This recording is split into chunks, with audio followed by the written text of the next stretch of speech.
Hi everyone, this is Becky Berg, and I just wanted to share a little bit of information with you regarding how to support students in the fall as a math interventionist. So our focus is really going to be just some suggestions and considerations for moving math learning forward in the fall. I am not telling you how to do it, what you should do. Those are decisions that are being made at your buildings and through your principals and your staff. But it's my hope that just what I have to offer here are perhaps just some reminders that can ground you in the work that we have ahead of us. All right? So as I was looking at some of the research that I have from Illustrative Math, they had some great information on just important considerations for us in the fall. So how and what content do we focus on to best support our students, right? How do we do this? That's really the key question for us, amongst other things, with many uncertainties. So here is what Illustrative Math says about instruction. As we step back, our instruction should incorporate prior grade level knowledge to support access to current grade level content, meaning we cannot just review or go back to the prior grade level for the first 3 months of school, because that won't, we'll just be behind, right? Still. So I think just keeping that in mind, how do we balance that? We need to use assessments in meaningful yet sparingly ways to make strategic instructional decisions. Okay? We can't assess them to death. Our assessments need to be purposeful and be efficient, honestly. All right?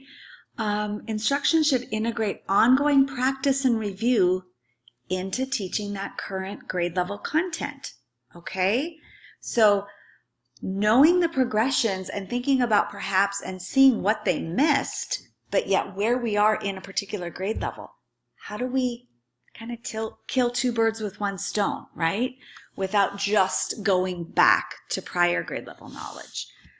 And instruction should be manageable and useful. We've got to be realistic about what we are doing and how we're going about this, right? All right. Near and dear to my heart is that formative process, right? That's what this is all about. Yes, the past 3 months at the end of school were crazy and insane. Kids have missed lots of instruction, right?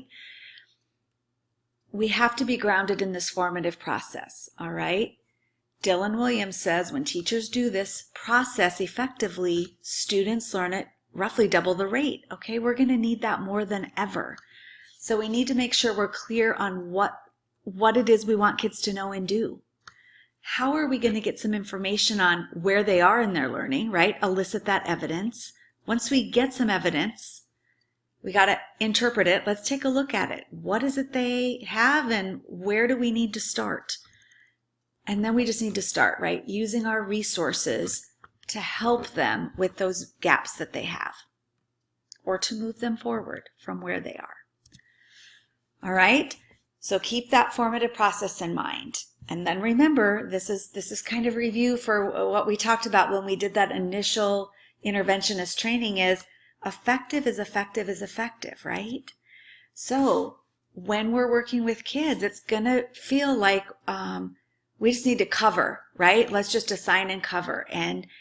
And yes, we have a sense of urgency, but we have to keep in mind if we want it to stick, it has to be effective instruction. Kids need to be talking. Kids need to be making sense of the math, right? That conceptual understanding. They need to be doing the math, and they need to be applying the math. That's that balanced math that will help kids with the rigor and the depth of understanding. Okay, so keep that near and dear to your heart as well. All right, so let's consider some of the resources that we have access to. So first of all, I just like to remind you of the BPS math site. and go to those specific proficiency scales, okay? There are lots of resources linked. So once you know the critical concept that you are working on, amazing resources there, right? Lots of choices. You're going to find resources relating to those common critical topics that we work on, such as addition, subtraction strategies, multiplication and division, all right? Place value also.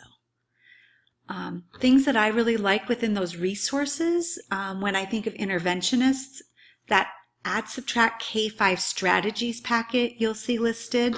You'll see a document and videos that address the different strategies, and then strategies for multiplication also on that 3rd grade proficiency scale for multiplication. Great strategy work right there, and assessments and resources, okay? Now, bridges, right? We have the whole bridges systems in our schools. Every school has this as a math intervention, okay? So let's take a look at what these have to offer, okay? What I like about bridges, excuse me, is the lessons are simple yet effective, okay? They start with a warm-up. You have a couple choices for that.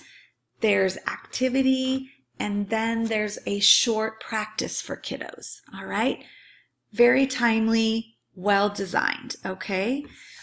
What part of it, or the module, or the volume do I start with, right?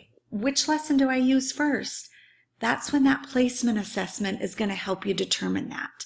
And that's pretty efficient as well, and I like those, all right? So remember this example from before, right? They don't get multiplication. Oh my gosh, these 3rd graders, they have a lot of gaps coming into 4th grade because of the remote learning that we did. How do I know where to start? Okay, so we could use that placement assessment, right? Okay. Remember what these looked like? They complete part 1 of the placement assessment. Then you record, interpret, and act. Okay, that's that formative process. So you give it, right? And then the hard work happens, right? Then remember, here we can look to see, what did they get right? What didn't they quite know yet? We score it. This little scoring guide helps us determine whether we give them the next part of that assessment. Do we proceed to part 2? Or do we now know that we just need to start with volume 1, module 1? Okay? So when it comes to knowing where to start, this can be helpful. Okay? We give them that next assessment. It helps us determine where they would start now, if they got most of them wrong, or if they got a majority of them correct, what to do next. Okay? Super helpful. So I'm just going to kind of scan through this. So you're starting bridges with that targeted session. All right, you have a small group of kids based on what you gathered about multiplication, and you start working with them there. So it's really important, as we're checking to see what kids know and don't know, that we're aware of those learning progressions, right? We're the dot connectors. So where is it multiplication begins, and where does it head across a grade level and beyond, right? So when you get this presentation, just know that there's a link here to the progression resources on our site. Super helpful as we're thinking about, here's where this 4th grader's working, and I'm going to fill in these little gaps while they're working there, okay? So progressions are powerful for us. Now, Bridges has these great documents within their volumes that show the modules for each volume. This is volume 5, multiplication, and the skills that it addresses throughout each module. So if your student is, and I'm going to click ahead here to the next so that you can see this as well, perhaps they are really struggling with multiplying by 10 and 5. They're good at multiplying by 10, but they haven't made that times 5 connection, right? you can see that within the progression and really think about how you can use what they know to move forward to something that's a little more complex, okay?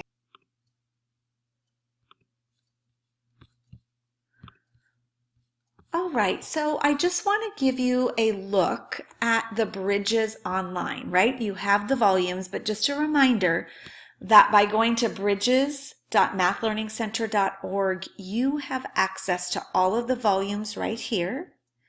Over on the right-hand side, you have some quick start guides, you have the component lists, and then what I love are these assessment tools, okay? All over here, really easily printable, okay? So here's how you access it, so you can go straight to that link, okay?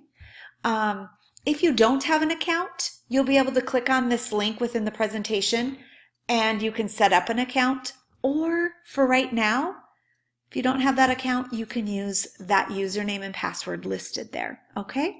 But please contact me, reach out if you have questions or needs. All right, so let's kind of leave with this, okay? We need to give students that just-in-time content, right? With those small formative assessments along the way.